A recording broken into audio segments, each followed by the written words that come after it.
जय हिंद दोस्तों। चलिए दोस्तों बात करते हैं इस एक और क्वेश्चन के बारे में। इस क्वेश्चन में एग्जामिनर ने कहा है a man annual income has increase by rupees 1.2 lakh but the tax on the income that he has to pay has reduce from 12% to 10%. He now pay the same amount of the tax as before. What is his increased income?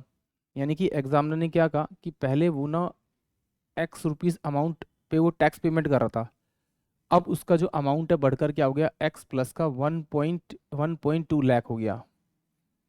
तो उसका tax पहले 12% पे कर रहा था, अब वो 10% पे कर रहा है, बट जो दोनों का टैक्स है वो टैक्स बराबर है। तो इसका मतलब है कि अगर मैं यहाँ पे एक्स का 12% निकाल दूँ यानी 12/100 निकाल दूँ तो ये बराबर होना चाहिए मेरा एक्स प्लस का 1.2 लाख इनटू में 10/100 के बराबर होना चाहिए कि दोनों का टैक्स तो बराबर है, इसका टैक्स जितना उसका टैक्स भी उतना बराबर होगा, दोनों टैक्स तो बराबर बराबर है। तो मैंने इससे इसको काट लिया, इससे इसको काट लिया, इससे मेरा ये कट गया, तो ये क्या होगा 12x इजकल टू में ये 10x प्लस का ये कितना हो जाएगा 1.2 लाख इनटू में 10। मैंने इसको यहाँ छोड़ दिया, अभी सोल्व करने के बाद में ये इधर जाएगा तो कितना आ जाएगा 2x हो जाएगा आपका।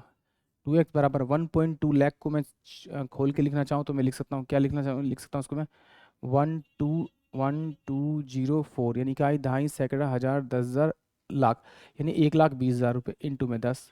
तो इससे मैं इसको डिवाइड करूँगा तो कितना आएगा 6, यानी x इक्वल टू कितना आएगा मेरे पास में 6 लाख।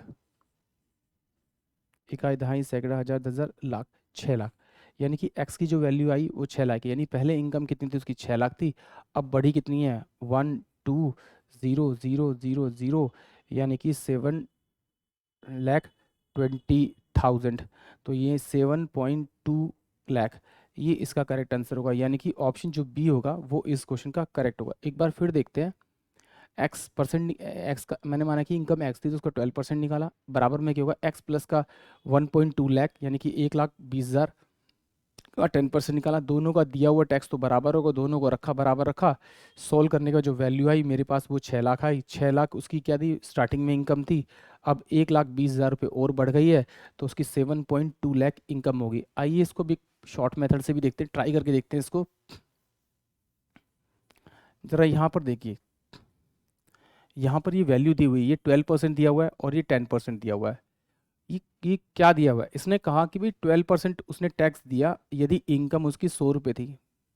तो सोल्व करूँगा तो 4 तिया 12 और 4 2500, यानी कि अगर उसके पास 25 रुपये थे तो उस पर उसने 3 रुपये टैक्स दिया होगा।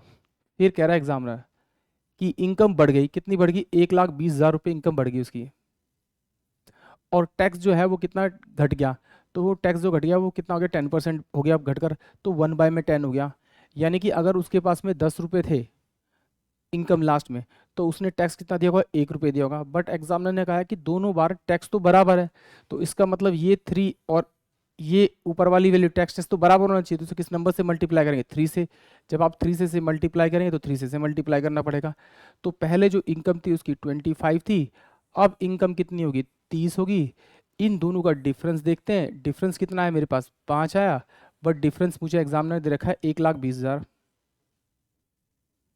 तो इसे किससे मल्टीप्लाई करना पड़ेगा, तो ये 5 5 दूनी 10 5 चौक 20 यानी कि 24,000 से मुझे इसे मल्टीप्लाई करना पड़ेगा। जिससे मैं इसे मल्टीप्लाई करूँगा उसी से मैं इसको मल्टीप्लाई कर दूंगा, तो 4 तिया 12 और 3 दूनी 6 7, 7,20,000 रुपये यानी 7.2 लाख। ये मेरा इस क्वेश्चन का करेक्ट आंसर होगा, यानी कि ऑप्शन बी जो होगा वो इस क्वेश्चन का करेक्ट होगा। आई होप आप सभी को क्वेश्चन समझ में आया होगा। जय हिंद, जय भारत।